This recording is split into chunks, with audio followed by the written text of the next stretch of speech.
Final question for you, just about the work environment you find yourselves in. You had spoken on Instagram about the real fear you had during that day, January 6th. Subsequently, someone was arrested who had called to assassinate AOC. There have been Congressman Hakeem Jeffries was on the program last night talking about his family member receiving texts saying, "We're coming for you. We're outside your house." Mm-hmm.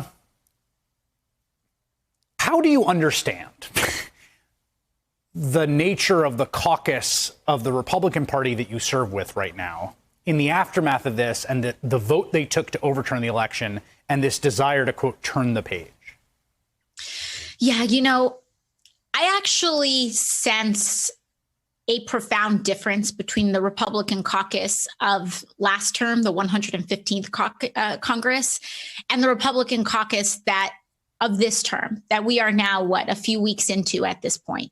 And that difference was that it really felt that last term, the Republican caucus was one of extreme fealty to Donald Trump. There were some that were true believers, others that simply remained quiet out of cowardice and out of fear of the president's retribution. But this term, there are legitimate white supremacist sympathizers that sit at the heart and at the core of the Republican caucus in the House of Representatives. And when you see someone like the House Minority Leader, Kevin McCarthy of the Republican Party, respond to white supremacist vitriol coming from his own members, not with censure like they did with Representative Steve King of Iowa, not with, being stripped of committees, not with any consequence. You have to wonder who actually has that power. And it increasingly seems, unfortunately, that in the House Republican caucus, Kevin McCarthy answers to these QAnon members of Congress, not the other way around. And that is something that, frankly, needs to be said. He said he was going to pull Representative Marjorie Taylor Greene aside after, her comments to Parkland activists and comments saying that Muslim Americans should not fully and freely serve in the House, that they must be forced to swear on a Bible, et cetera. But I've seen Kevin McCarthy pull someone aside before for a talking to. And that representative that I last saw him do that to was Representative Ted Yoho of Florida. And what Kevin McCarthy did was that he pulled him aside to essentially excuse his behavior, to allow it and to abet it. And actually, Kevin McCarthy's lack of holding his own caucus accountable is one major reason why I went to the floor last year to hold Yoho accountable myself.